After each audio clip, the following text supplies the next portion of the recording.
Hello everyone and welcome back. Today I'm gonna present you my novel idea, which is related to writing Einstein's equations of gravity in a refractive medium. But before I start, I would like to say you that I come up with this picture or idea under the supervision of Professor Ulf Leonard. And without him, I wouldn't have come to this far. And hopefully I will get this work done in the next couple of months at latest. So, what is my idea?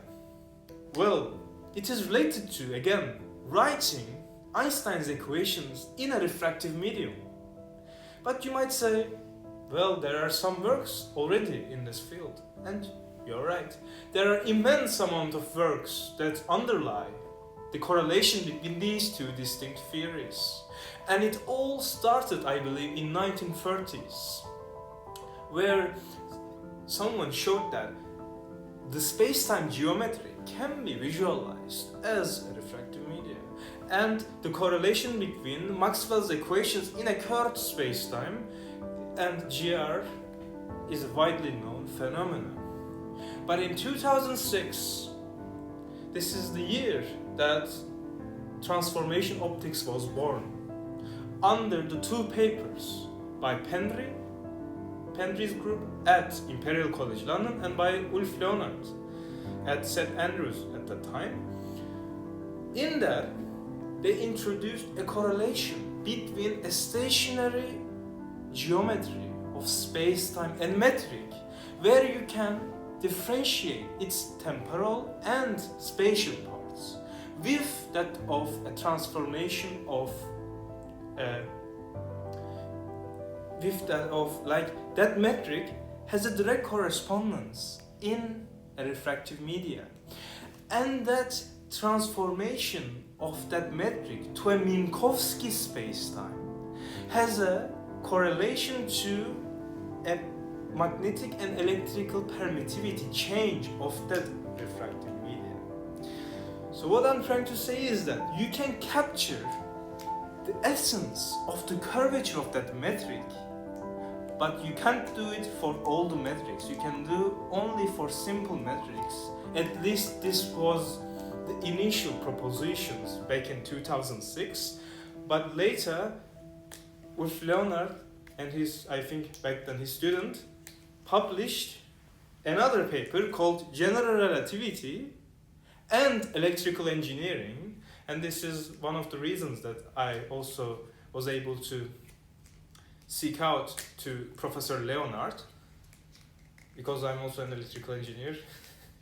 But I don't think that this is too related to electrical engineering. But anyway, so in that paper, they were able to extend and define the idea to a broader sense by, the idea is not to give the technical details in this video, so I'm not going to get into the detail. So in a way, they are able to capture an incredible amount of metrics, a group of metrics. So in a way, you can capture a specific metric in a refractive media with its electrical and magnetic permittivity that corresponds to the curvature of space-time in Einstein's general relativity. So let's try to visualize this. So you have a curvature. You see a curvature. This is a curvature in space-time. This is how we visualize Einstein's theory of relativity. This is the groundbreaking work of Einstein. He, instead of using the Newtonian spatial space, he captured the essence of gravity not by a spontaneous interaction between two objects, but instead he was able to define a dynamism between space and time such that those objects have a quantitative interaction between them two. So gravity is not because of a supernatural force, but because of how space and time interact with each other and curve. And this curvature is not actually a force, so gravitation is like a pseudo force. It's not like electromagnetism, it's not like weak and strong nuclear forces. It is completely different. And it is a highly nonlinear theory unlike quantum mechanics. Well, in a sense, in quantum mechanics as well, you can introduce nonlinearities in it if you consider even a free body problem or n-body problem. Nonlinearities arise, but this nonlinearity is different. So, let's come back to our story. Let's come back to our definition. So, Professor Leonard, what he did was that, what I'm explaining you is a dynamic problem. So, by dynamic problem, what is dynamic? Dynamic means it is changing along time, along temporal dimension. What Professor Leonard showed that, in a sense, you can capture this curvature of space-time in a refractive media. And you can write a Helmholtz equation. It can explain this curvature in a given moment of time in a refractive media. And this refractive media has two properties. Electrical permittivity, this doesn't work. Electrical permittivity and magnetic permittivity, alright? And by writing its corresponding Helmholtz equation, you can map a one-to-one relation between this curvature picture of space-time into your refractive media profile. This is incredible, and this is the birth of transformation optics. And why it is important? Well, it is important because you can make invisible devices with it. In a way, if you can capture a curvature of space-time which also relates to the bending of light as you might know it.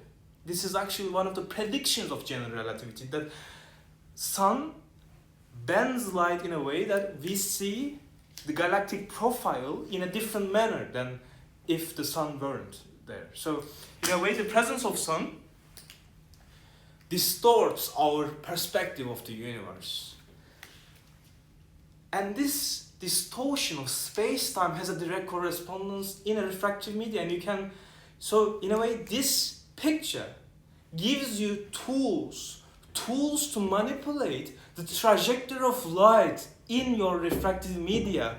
Otherwise, you wouldn't have those tools if you don't know and correlate the properties of differential geometry in your refractive media profile. This is the power of transformation optics. So now, this is where I come in. What I propose is that, yes, it's a great idea. Yes, this is used to prove experimental evidences. This is, incredible stuff, But what I propose is that instead of capturing a moment of space in time, what I'm proposing is that can we capture a dynamism of general relativity in this refractive profile? So if every frozen geometry in space and time has a direct correspondence to a one-dimensional refractive media profile with its PDE, can we actually extend this? Of course, topology and algebraic properties are also preserved in this sense. So there's a rich mathematical mapping that is awaiting to be discovered in this theory as well, I think. And one can prove this quite easily by just using the properties of isomorphism and homeomorphism. It is quite easy to show it. But again, let's not get into the technical details. It's not important. What is important is the picture. This is always what Professor Leonard also tells, and this is what Einstein tells too. Anyway, let's go back to the picture. Well, so let's recap what I'm proposing. Instead of a single moment in time, can we capture the whole dynamic Einstein equations in a refractive medium? What's the answer? The answer is why not? But in order to, so you have a hypothesis, you want to do something. It's a good idea, alright, but you need to come up with a picture, how you will make it work. So let's talk about this picture. So I'm going to delete some stuff. The picture is this. The picture is this. You have a three-dimensional object. Space and time. So, of course, a four-dimensional entity, but for these purposes to visualize on the board, we are gonna consider a three-dimensional space, and this axis will be our temporal degree of freedom, and the other two will be the spatial components, alright? So what I'm proposing is that this guy, over time, since this resembles time, the moment of time, the freezing of time, this is where the transformation optics lies. So we know how this slice of a potato, let's think of it as a potato. We know how that slice of potato tastes. I want to know how the whole potato tastes. Alright, so we have this, we know how to map this guy.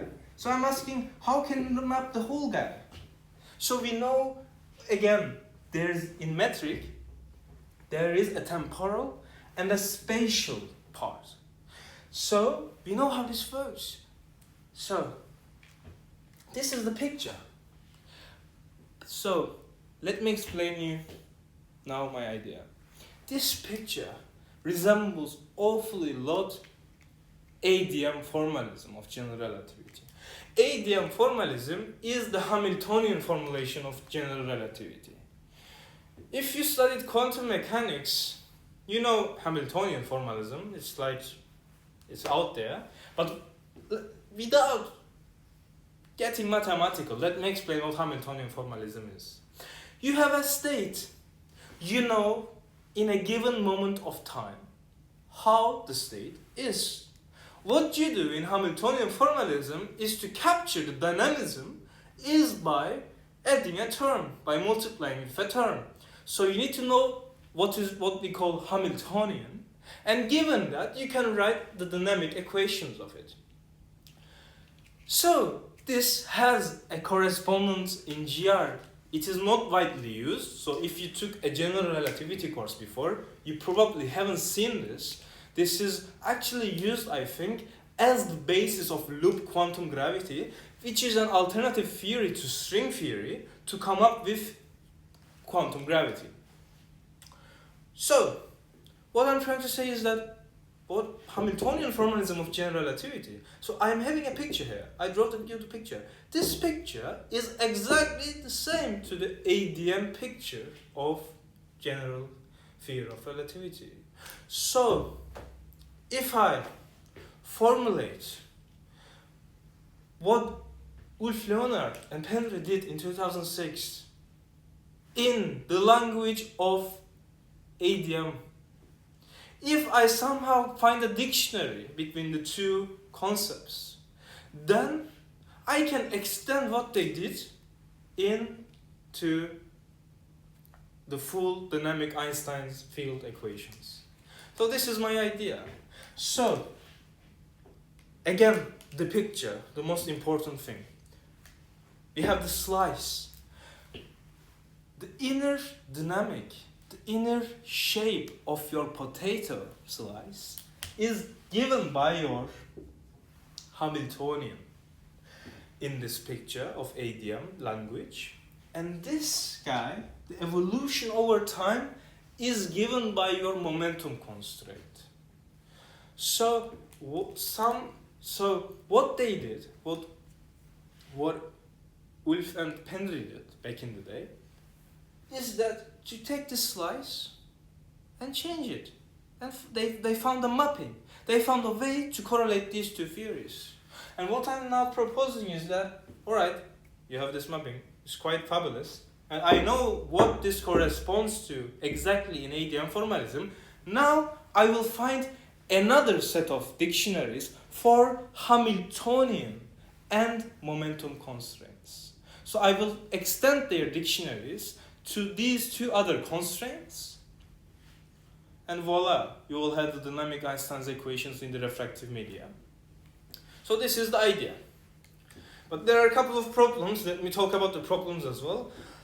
The first problem is that this is called also in general relativity literature as 3+1 formalism of GR, and it has a old history. It actually began with Dirac, then extended by Chapouet Bruhat.